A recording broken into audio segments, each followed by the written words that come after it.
The other thing that we have to understand, and I think that sometimes nonprofit leaders, because we are so big-hearted and we want to be people pleasers and we want to make a difference. I mean, we naturally came into this work because we want to make a difference in others' lives, is sometimes we confuse the importance of conflict. And so we tend to be more conflict avoidant than we need to be in order to create real and lasting social change.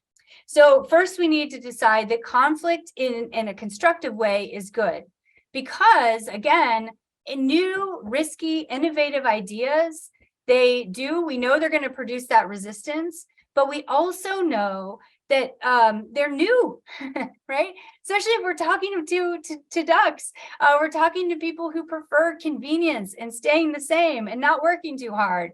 And so that's going to generate some conflict within our organizations. And as an enterprising leader, we want to embrace it. We want to lean into that good conflict.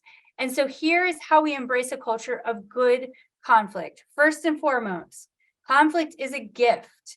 We cannot achieve innovation and new ideas and wrestling with things that are going to drive real and lasting social change without conflict. If not, we will do what we've always done, we will get what we have always gotten, and we will not see radical changes in our society.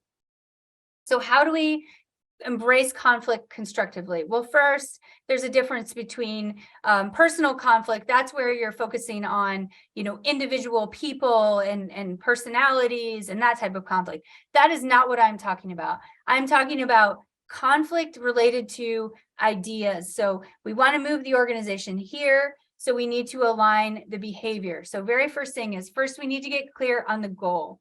What are we here to achieve? So when you think about your organization, what is that mission? What are you here to achieve? It's about being of service to others in some way, shape, or form. That's the great thing about the nonprofit sector, is that it is not about making a group of stakeholders more money. It's about creating real and lasting social change. So start there, get very, very clear on the goal.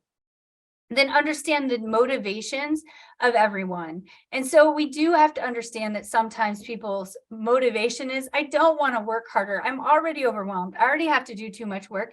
And that's okay. We need to at least uncover their fears, uncover their motivations.